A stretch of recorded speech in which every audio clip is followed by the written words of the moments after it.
Abandoned steel. In abandoned steel, the poppies grow. Between the cross ties, row on row, that mark the place where giants died, the hawks and falcons bravely screaming fly, scarce heard amidst the crusty, rusting clumps of junk below. Have you ever stopped to pause and gaze off backwards in the hourglass down some old forgotten train track as sand and sticks and rocks slide down the mountainside? Father Time ticks and talks and Mother Nature chimes in chips and chops and makes cracks and takes her toxin sodden rotten planks back, molecule by molecule, as the glade shades the famed great days of the way past, and the freight way mainly made by slaves in chain gangs on parade decays as decades race past, and its staple grade fades fast like countless unnamed faceless brave lads with gray faces under plain caps and ancient aged photographs who chased jacks and made racks on laid stacks from crazed hacks on this blade-made engraved path that was all the rage back in the day. And what happened to change that? From way before the slave labor plank layers laid in grave slabs, from way before the Shanghai trains zoomed crazy Usain fast, from way before we humans aimed at Earth using space cameras to make maps of the whole planet, including the very same patch they scraped at and made sad with ghosts of a great gang of old-growth coastal giants they laid flat, claimed chained and made trains drag. And will future generations ever get the trees of olden days back? Yeah, me neither. That sounds really boring. Come with me on an epic journey into the unknown, into the bush, into the wild. For a month straight, I followed the entire length of the old historic Northwestern Pacific Railroad in golden, green, and orange California. Over the river and through the redwoods, I crawled, I climbed, I trudged, I hauled, I sprinted, I sauntered, I screamed, I sang, I spat, I stressed, I shifted my 66.6-pound sack, I slipped into a starstruck state of ecstasy at striking sunrises of saffron, salmon, and scarlet. I swam the 7 seas of spiderwebs as if in search of Charlotte. I sighed. I scanned the span from San Francisco to Sonoma to Samoa, savored every second. I smiled as I shivered in my sleeping bag, staring at star sights by dark night. I sweated and sweltered and shook my scalded fist at the sun's sharp biting rays by stark light of day. Nevermore, quoth the ever-raven, oven-over-roasted bloke, amid a gross and endless glow that soaked my clothes. I spoke and groaned. I just know I'll get heat stroke and choke and croak, or so I hope.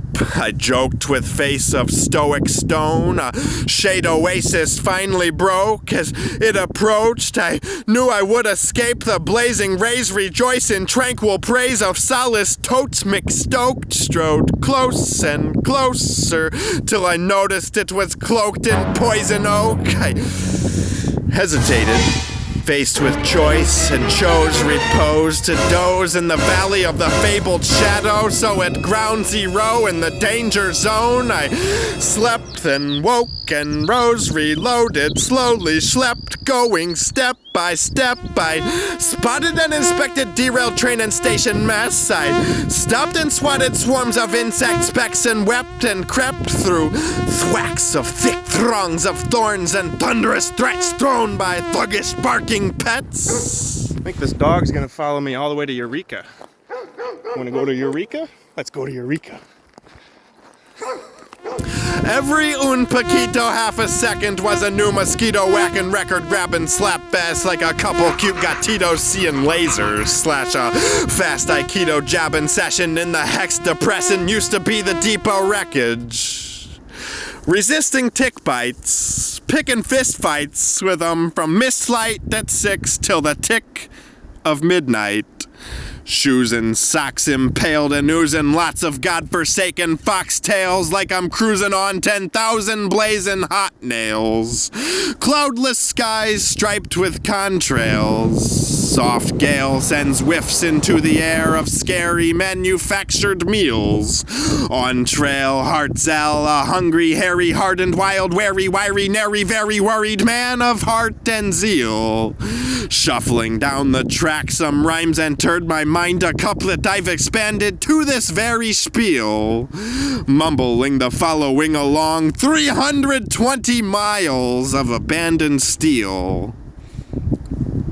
1,000,000 cross ties made of wood, tossed aside to rot in the silent woods. I made my bed and laid in it on giganteum redwood stump, on river bank, on railroad plank, on cot of rock-hard boxcar bottom bunk that stunk of lots of skunks, on 1,000,000 cross ties made of wood that first were good, then went from that to bad to worse, then back to good again, then worse and worse and worse to cursed, some dangled overhead, some buried 50 feet beneath the dirt. I was baffled by graffiti tags of other travelers. I was rattled by the rattle of rattlesnakes' rattlers. I addled packs of scavengers, having scraps of passed away lamb and fox and rabbit as afternoon snacks and massive slabs of maggots as dessert. By accident I herded cattle who I heard skedaddle in a hurry on the path ahead and cackled at their dread. Message is for all bears. Will any and all bears please exit the tunnel now through the north portal? Thank you. I belted out every song I knew to send a message, to warn coyotes, lions, boars, and bears and other forest monsters of my presence. I felt empowered, eating powdered pork and beans and rice, a couple flowers, eggs, and more for dinner.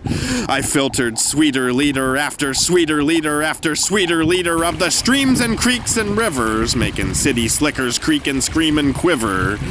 I took 12 hours of video, plus 8,000 pictures, and left only footprints and some blood upon the stickers. But what I didn't leave behind, at least within the deep recesses of my teeming mind, was beauty of the scenic kind in places where I stood on 1,000,000 cross ties made of wood, tossed aside to rot in the silent woods, hosting hosts of ghosts of boastful old-growth coastal giants gone for good.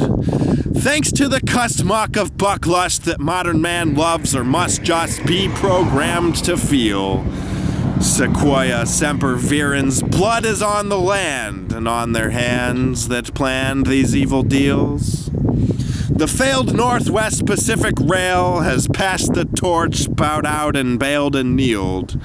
A great redwood trail will scale the hill and dale and canyon lands and fields. The rusty junk will turn to dust, the oil stains will wash away, and damage will be healed. Along with all the drums and flanges, beams and cars and pins and plates and oilers, couplers, bolts and spurs and signs and spikes and culverts, cranes and cans and crossing arms and frogs and cogs and clamps and wheels and all those damned old mangled rails of long abandoned steel.